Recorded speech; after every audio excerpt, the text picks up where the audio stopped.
မင်္ဂလာပါဆက်ဆန်းစုကွန်ပျူတာသင်တန်းမှာကြိုဆိုပါရစေဒီကနေ့မှာတော့ Microsoft Word နဲ့စာရိုက်နေရင်းနဲ့စာတွေမသိမ်းမိလိုက်ပဲမတော်တဆပိတ်သွားတာမျိုးတွေဖြစ်ခဲ့ရင်အဲ့ဒီလိုပျောက်သွားတဲ့စာတွေကိုဘယ်လိုအလွယ်တကူပြန်ယူရမလဲဆိုတာကိုပြောပြပေးသွားမှာဖြစ်ပါတယ် Desktop ပေါ်မှာရှိတဲ့ Microsoft File လေးကိုနှစ်ချက်ကလစ်နှိပ်ပြီးဖွင့်လိုက်ပါစာအသစ်လေးယူလိုက်ပါဒီနေရာမှာစာလေးနဲ့ငယ်ရေးလိုက်ပါမယ်မြင်ချင်း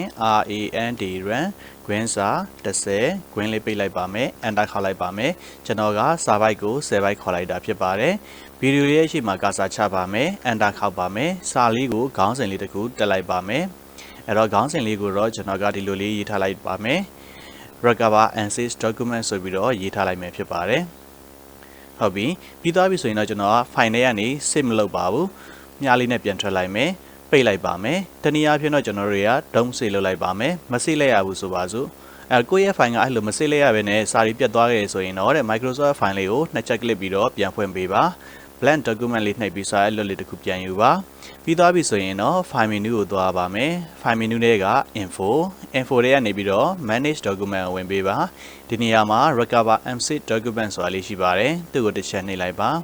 ဒီနေရာမှာကိုယ်နဲ့သက်ဆိုင်တဲ့ခေါင်းစဉ်လေးတွေစာလေးတွေကိုလိုက်ရှာမှာဖြစ်ပါတယ်ကျွန်တော်ကခုနရဲ့စာမှာ recover and save document လို့ခေါင်းစဉ်ပေးခဲ့တာဖြစ်ပါတယ်အဲ့တော့ဒီမှာ recover and save document လို့ပေါ်နေတာဖြစ်ပါတယ်ဒီကနေ့ရက်စွဲဒီကနေ့အချိန်လေးနဲ့ပါဒါဆိုလို့ရှိရင်တော့ကိုလိုချင်တဲ့ file လေးကိုရွေးပါရွေးပြီးသွားရင်တော့ open လို့နှိပ်လိုက်ပါဒီလိုလေးပြန်ပေါ်လာမှာဖြစ်ပါတယ်ကိုရေးတဲ့စာတွေအကုန်လုံးပြန်ပြီးတော့ရရှိမှာဖြစ်ပါတယ်ပြီးသွားပြီဆိုလို့ရှိရင်တော့ကျွန်တော်တို့ရဒီ file လေးကို cx ဆိုပြီးတော့တင်ပေးရမှာဖြစ်ပါတယ်ဒီနားလေးမှာ cx ပါဒီ cx လေးကိုတစ်ချက်နှိပ်လိုက်ပါနှိပ်ပြီးသွားပြီဆိုလို့ရှိရင်တော့ကိုသိမ်းရင်တဲ့လမ်းကြောင်းလေးကိုရွေးပေးပါကျွန်တော်ကတော့ desktop ပေါ်ကိုလောလောဆယ်သိမ်းလိုက်ပါမယ် file name လေးကိုတော့ recover and save document ဆိုပြီးတော့သိမ်းလိုက်ပါမယ် save လုပ်လိုက်ပါမယ်ဒါဆိုလို့ရှိရင်တော့ recover and save document ဆိုပြီးတော့မှခုနကကျွန်တော်တို့မသိမ်းလိုက်ရတဲ့ file လေးကဒါအခုဆိုလို့ရှိရင်ရောက်ရှိလာပြီဖြစ်ပါတယ်နှစ်ချက်ကလစ်နှိပ်ပြီးဖွင့်ကြည့်လိုက်ပါမယ် okay ပါဒါဆိုကျွန်တော်စာလေးပြန်ရပြီဖြစ်ပါတယ်